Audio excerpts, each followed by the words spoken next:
नमस्कार, मी ऋतुजा मराठी बाणा चॅनलवरती तुमच्या सर्वांचं स्वागत करत आहे। उद्या आहे शरयूचा वाढदिवस आणि आत्ता वाजलेत रात्रीचे 2 म्हणजे शरयूचा वाढदिवस आत्ता सुरू झालेला आहे। बर्थडे गर्ल देखील मदतीसाठी जागीच आहे। वाढदिवसाचं डेकोरेशन घरामध्येच केले। कसं झालंय मला कमेंटमध्ये सांगायचं आहे। शरयूला सेकंड सरप्राईज द्यायचं होतं म्हणून सर्व घर फुग्यांनी सजवून टाकलं आणि तिला सरप्राईज द्यायचं होतं। अगदी बेडरूम, किचन, फंक्शन हॉल सर्व काही फुग्यांनी सजवलं म्हणजे ती जेव्हा उठेल तेव्हा ते फुगे देऊन बघून तिला खूप आनंद वाटेल। असं काहीसं तर आम्हाला कॅप्चर करून ठेवायचं होतं, परंतु सकाळी उठल्यानंतर ती अचानक उठली आणि मग सगळं पाहून ती खूप हॅपी झाली। त्याच्यानंतर ते कॅप्चर करायचं राहूनच गेलं। शरयूला मस्त वाटलं, ह्यातच खूप आनंद झाला। संध्याकाळी सर्व जण पाहुणे मंडळी येणार होते, अर्थात त्यांचं प्लॅनिंग पण अगोदरच केलेलं होतं। ते नंतर बघूया। आता शरयूचं केक कटिंग किंवा काय फंक्शन होतो ते पहिल्यांदा बघून घेऊ। शरयूचा बर्थडे सेलिब्रेट करायचा आहे पहिल्यांदा आणि कोण कोण येणार आहे ते पण देखील सांगते मी तुम्हाला।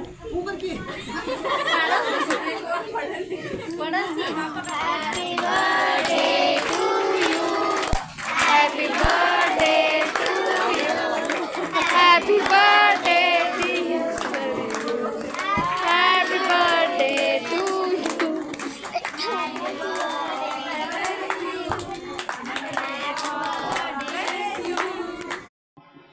केक कटिंग करण्याच्या अगोदर औक्षणाचा कार्यक्रम पार पडला।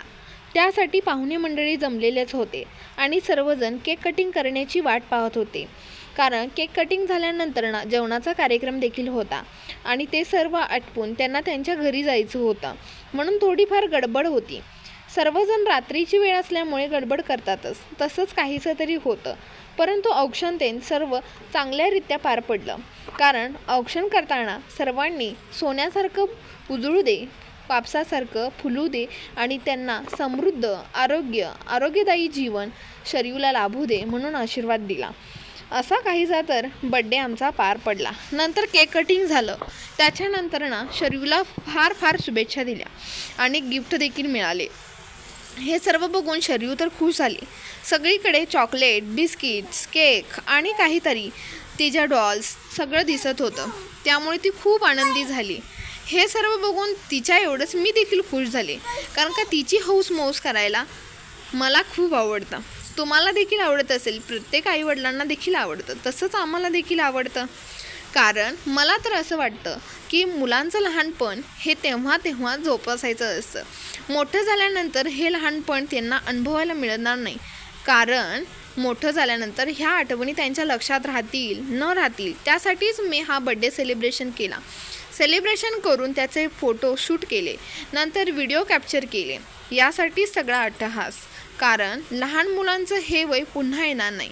काम आहे म्हणून फक्त काम करून काही उपयोग नाही। मुलांचं लहानपण हे आत्ता जोपासायला पाहिजे, त्यासाठीच मी अट्टहास केलेला आहे। हेच सांगायचं आहे सर्व पालकांना, आपल्या लहान मुलांचे हे जे क्षण असतात ते हे व्हिडिओमध्ये कॅप्चर करावेत आणि कुठेतरी साठवून ठेवावेत। जेव्हा ती मोठी होतील तेव्हा त्यांच्या गोड आठवणी त्यांना त्या दाखवाव्यात आणि त्यामुळे त्यांना कुठेतरी कोणत्या तरी कोपऱ्यात आपल्या आई-वडील किती प्रेम करतात आपल्यावर याची जाणीव होत राहील। इथून पुढे मी देखील असंच काहीसं तरी करणार आहे। तुम्ही करणार का मला कमेंटमध्ये सांगा, कारण प्रत्येक आईवडिलांना हौस मौस करायची असते, परंतु त्याबरोबरच काम देखील असतं।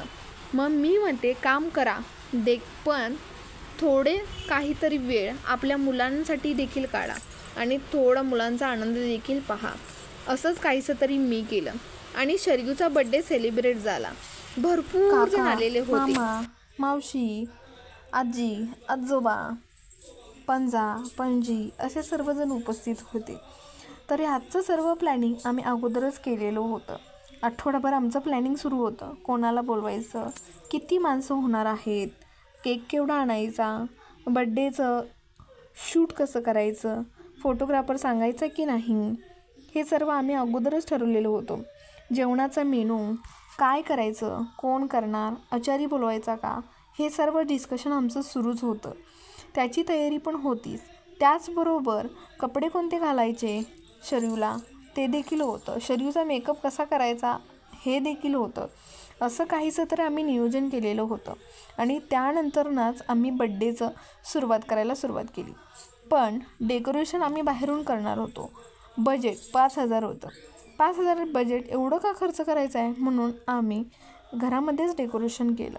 कारण असं की ह्या 5,000 खर्चण्यापेक्षा स्वतःहून काहीतरी आपली कला पण होईल आणि त्यानंतर बड्डेचं डेकोरेशन देखील चांगलं होईल असं आम्हाला वाटलं.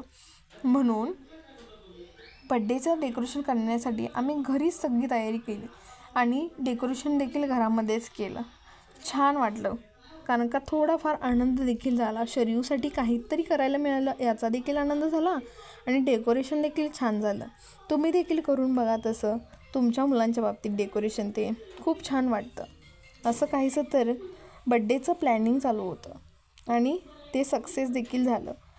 जेवणाचा मेनू देखील डिसाईड केलेला होता. बाजारापासून सगळं तयारी झालेली होती. हे सर्व अगोदरच ठरलेलं होतं. असं काहीतरी बड्डेचं प्लॅनिंग केलं.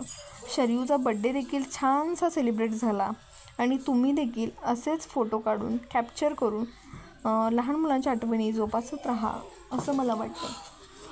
तर तुम्हाला हा व्हिडिओ कसा वाटला तो मला कॉमेंटमध्ये सांगायचा आहे आणि चॅनलला सबस्क्राईब करायला विसरायचं नाही.